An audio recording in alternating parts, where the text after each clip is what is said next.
I've been wanting to present this video for quite some time. This was recorded 5 days after I saw the first craft for certain. It was game on at that point. I recorded a lot of video that month. During this period, they would show up at about 8 a.m. every morning, as they currently do. I tracked their clusters on the radar. Sometimes they would come from the west, sometimes southeast, and sometimes the north. This was facing west. As usual, I didn't notice the specifics until I sped up the video later. Watch the cloud on the right. I call this the locomotive formation for obvious reasons. The cloud material is ejected from the front of the large basecraft, the aircraft carrier. This material is churned by the smaller craft above it, creating the illusion of a natural cloud. Smaller craft fly in advance of the system, emitting their own material and obscuring the front of the main craft. They come in pretty low in this video. It has given me a chance to go back and detail out the smaller ships, which were identified before, but not fully fleshed out in 3D just yet. Once the smoke and mirrors are removed, this is what the formation looks like.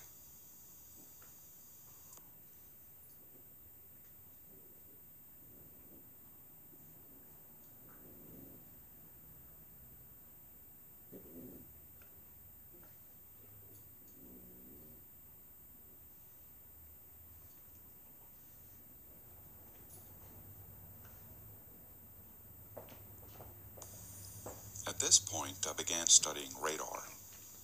Not the radar from the nightly news, but radar directly from Uncle Sam. Instead of the storms moving in, they unexpectedly halted miles away and evaporated. I began recording this anomaly in video while confirming it on radar. Moreover, the local radar showed some very uncharacteristic patterns. I am not a meteorologist, but I know local weather patterns and patterns that should not be showing up on radar. The radial burst patterns that emanated from the same spots and impacted the storm fronts became obvious. Other patterns began to occur. It seemed like dense areas of sky material would pop out of the sky, or maybe even the ground, and would affect the storm's intensity, sometimes in a calming manner, and sometimes in a way that would increase the intensity. Also, thin waves of material or energy began to show itself, moving perpendicularly and also affecting the storms. Have you ever wondered why your radar actually looks like this on a clear day? In June, I used a long-range DSLR to record still shots at a distance of cloud patterns that were not natural. Triangle clouds, square clouds, clouds shaped like submarines, and certain animals began appearing. The spine cloud, the Christmas tree cloud, the crawfish cloud, and the dolphin cloud were some of the names that I used to identify these atypical but recurring types.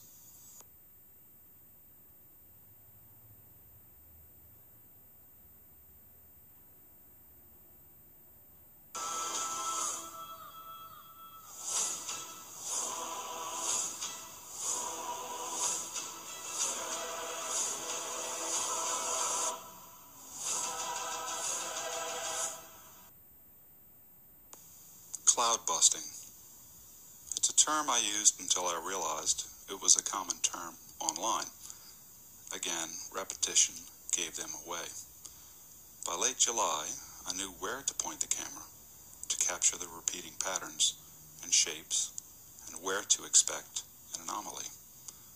Our storms were intentionally being drained of energy and dissipated on macro and micro levels. But where were they getting their material, their fuel, their medium to complete all of this?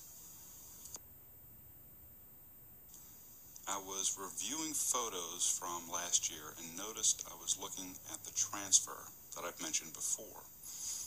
This is where the waiting craft are refueled via tubes of material shipped in horizontally.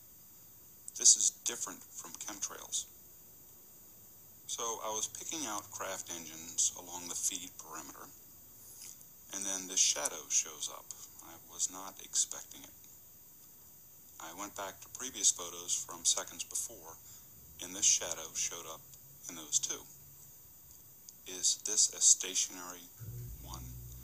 And what is it doing amid the refueling craft? Is it facilitating the process or hindering it?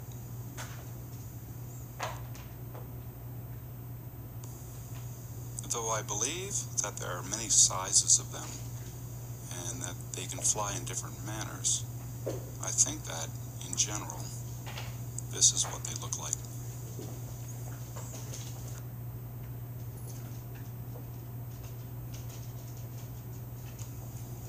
August 8th. This is the day I caught one on camera, clearer and closer than before. At this point, I was setting up video cameras and letting them roll. I could always have a look later while editing. By studying my own video and satellite photographs, I knew that capturing these in the right light would pay off at some point. I could see them within the clouds as shadows, but with hazy edges that sometimes poked out. I could pick out the smaller ones in the video as phantom ships. I set up this camera, turned away for about a minute, turned back, looked up, and saw this black diamond shape just sitting there at maybe no more than 200 yards. I could see it clearer with my eyes than what's in the video. The shape itself and the shadow it cast onto the thin cloud veil. This random look shot had me standing there telling it in a low voice, "I told you bastards not to get in the wrong light, or I will find you." Infrared. By knowing that certain conditions of light was allowing a way to capture these, I started looking into filters, light waves, and possible ways to see through the intense, shiny haze that blankets the sky. Most of my videos taken on bright days I could not watch in the sky at the time because of the risk of retina damage. It's that bad. I then created an infrared light video camera, one that could see in light above 760 nanometers or 950 or 1,000. All of the videos and still shots that are red, purple, amber, or even blue are colored solely in a light wave that we cannot perceive. It was now obvious that I not only had plenty of these craft in my video, but I had them dating back to July. I then scoured the videos for the repeating patterns, the triangular holes, the cloud bursts, the sharp edges, the wind patterns, the stationary clouds, etc. Saturation. After adjusting the black and white levels in the photos for months, I gave adjusting the color saturation of the photos a shot. I pushed the saturation envelope past the normal photography guidelines. It opened up another realm in terms of trying to document these craft. I should mention that all pictures of gray clouds, like these, also have full color information there. You just have to bring it out by setting the saturation of a photograph to 80% or higher to see the effect.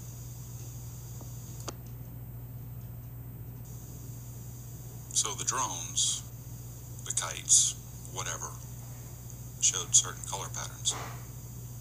The small craft show up as warm yellows, oranges, and even reds. Red and white lights started becoming evident. After locating a craft in the photograph, and then enhancing the saturation, light green puffs began showing up behind them in their wake. Was this further evidence of a propulsion system? Probably.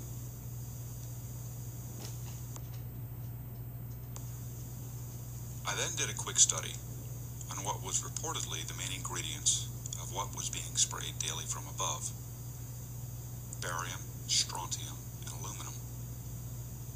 Apparently, a naturally gray-colored strontium quickly oxidizes with air contact and becomes a rusty color. And barium, a combustible, burns a light green color. Is there a color connection?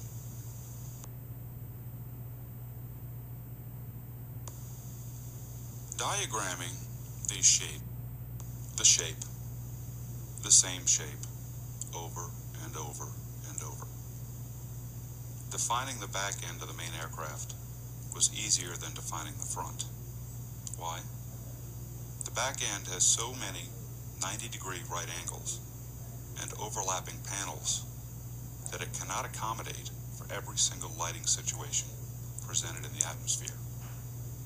It gives its presence away often. The front end revealed itself by studying the hours and hours of footage. I didn't think for a second that the front half would look anything like this. I expected a simple, sharp delta edge. Instead, it's very smooth and rounded. If there is a cockpit, it's relatively small.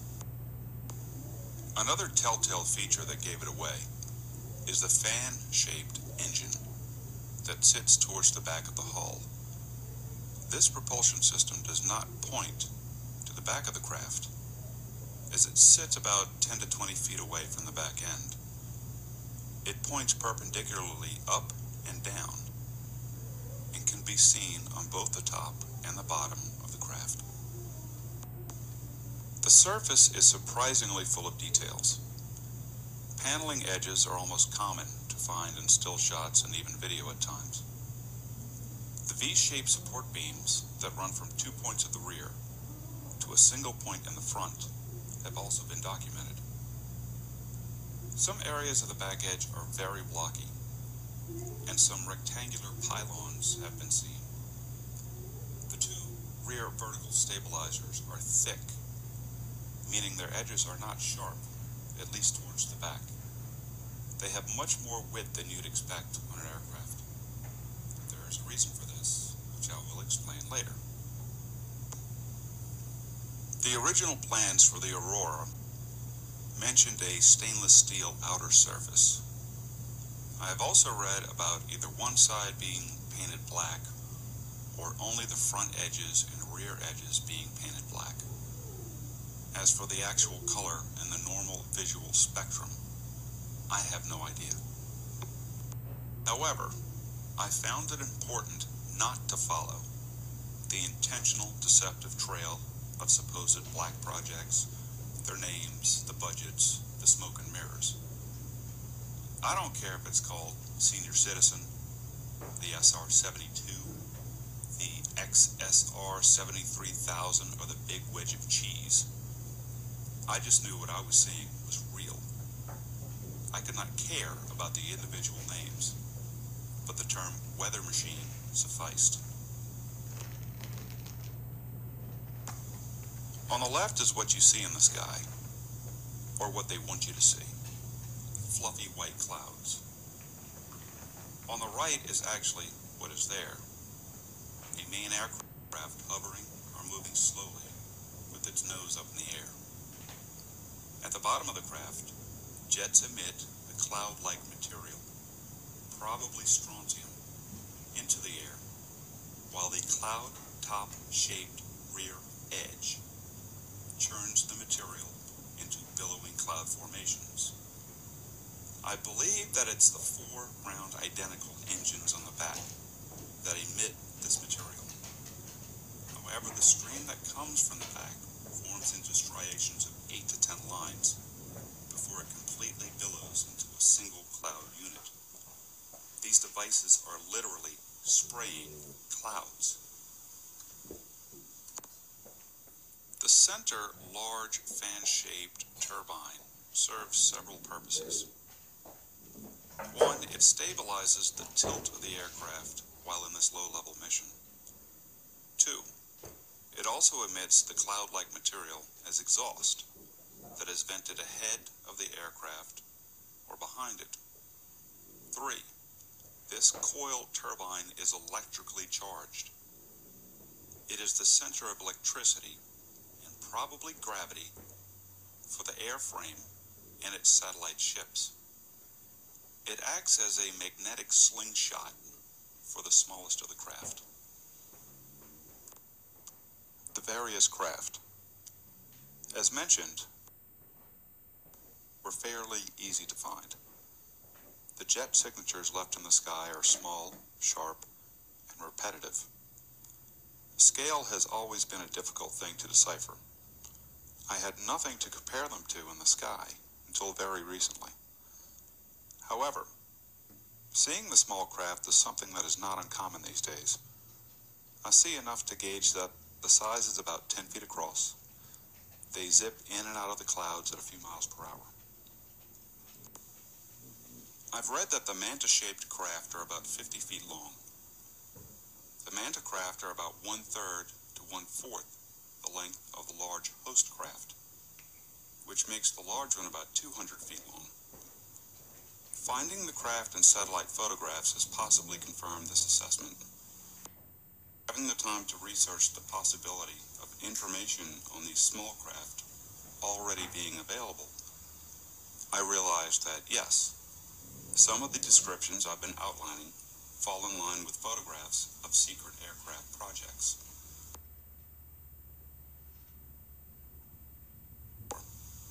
It could take an aviation expert minutes to tell me which was which, but any aviation expert I have contacted seems to be working for another cause. The lineup of ships are as follows. There is the huge blimp pictured at the top right. The largest craft of this system type is the aircraft carrier, the host, the base of the two-stage system. The next size down is very similar to the larger craft, but not in the shape of the front, but the similarities in the back. It seems to have only 2 of the 4 identical round engines found on the larger craft. However, it does also have the square corner thrusters that the large one has, and also has a center fan-like engine that shoots up and down perpendicular to the surface. I would guess that one was designed after the other, just at a different scale. This size craft is found almost always attached to the rear sides when it is docked. Wasn't there mention of an Aurora 1 and 2? Not that the names matter. Though one of the new craft to emerge in video has been what is commonly deemed as the TR-3B. Its regular triangle shape is different from most of the others, in that it does not look like an aircraft from the Batman series. It attaches to the large craft on the underside near the rear. Then there are the variety of craft about the same size, but come in different shapes and are probably experimental aircraft from the span of decades. These can not only attach to the large aircraft carrier itself, but also attach to, recharge, and propel from the middle-sized vehicles. It's a chain. The next size up is the launch platform for the next smaller size down. And when they pop off, usually in an arc, they emit the cloud-making material stored within their hulls. Then there are what I term as runners. These are probably the latest technologies, small, compact, and very fast. I've seen several shapes not only with my naked eye, but in many, many videos. It was slowing down the video that revealed these. I initially brushed them off as mosquitoes, dragonflies, gnats, etc. But once I tracked them, I noticed a pattern. They run between the main aircraft carriers at a fairly fast rate, and some are faster than others. Most of the time, their paths pivot or change course when they get very near the center coil. It's like they're touching base with the ship. Sometimes they skip along only the back engines of the large craft, and sometimes only along the sides, and then move on to the next ship. I believe what they are doing is running airborne electrical currents between each aurora system. Why? That will be covered in the section called the transfer.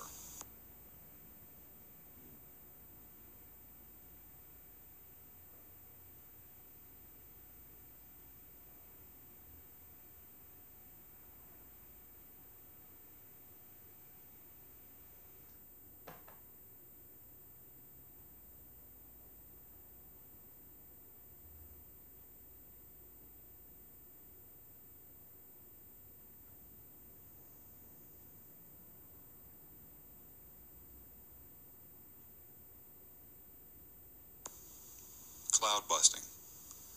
The craft, drones, or cloud bombs are launched from the larger ships into storm fronts, storm energy concentrations, and individual clouds to disrupt their natural developments.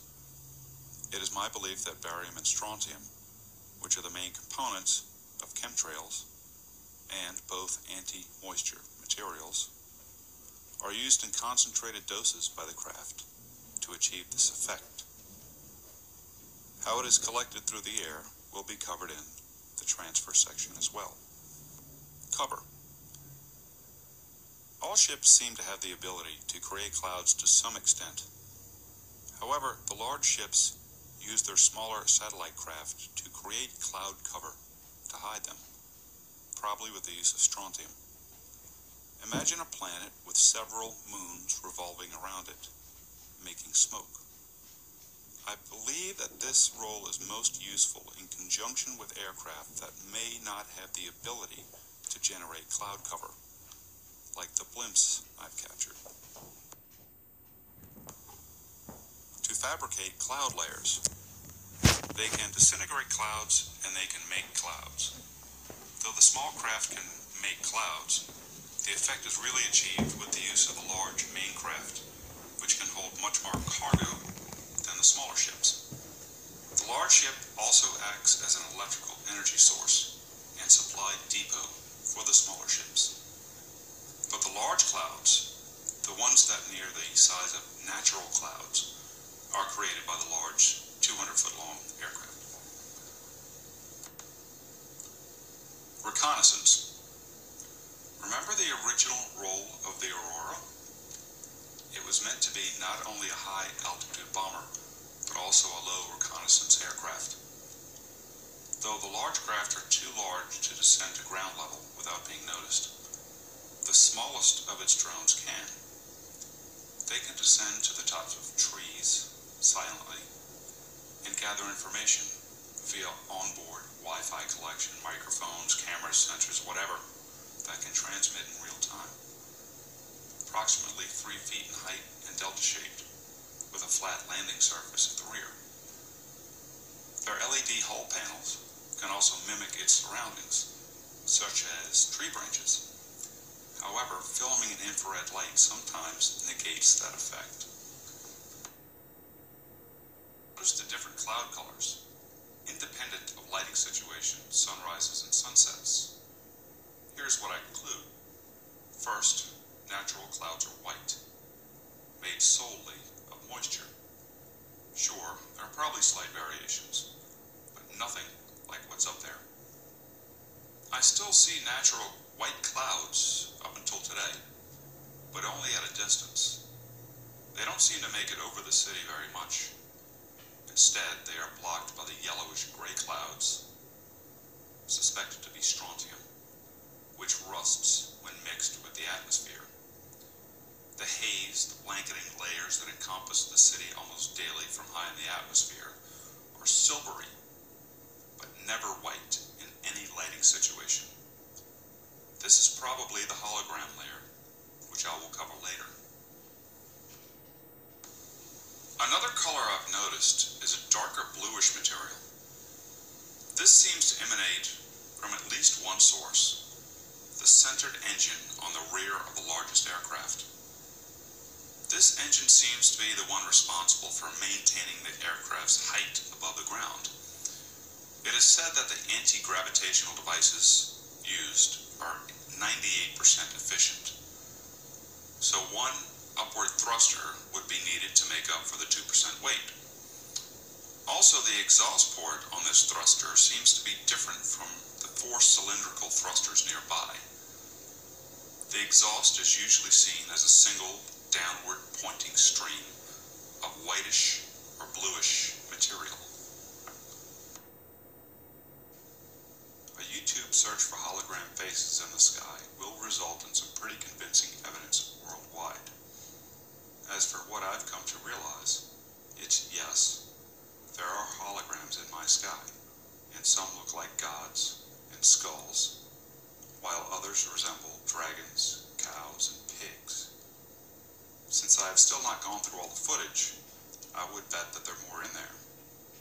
Also, I've seen faces in the sky with my own eyes, but sometimes they're hard to find on the video. I have seen some in video that I did not see with my own eyes. I thought I would shift gear for this next video and focus on the smaller drones. For the general public, these are the easiest to discern in the clouds. Why? Though cloaked, they leave a small, tight signature, however fleeting.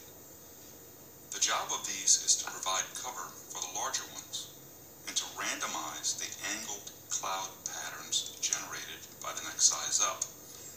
They dock to the larger ones, refuel, pop off, emit clouds, and redock. These fly at the rear of the larger ones, spinning, flipping, revolving around to churn the material emitted. They also fly in advance of the larger craft so that the fronts are not exposed. The signatures they leave are one of the first things I noticed. I called them fishbone clouds or spine clouds. It seems like these have at least 2 propulsion systems. One is a central engine to produce thrust and movement. The other runs along the back edge, emitting cloud material. Their movements are not very fluid, and that they move in spurts. Pop, pop, pop. That's what causes the straight, perpendicular cloud shapes along a central spine or thrust engine. The signatures of these craft themselves can be seen as either small delta-shaped clouds or as a delta-shaped cavity within a cloud. I've seen these uncloaked on several occasions with my naked eye, but just for a split second before it retreats back into the cloud.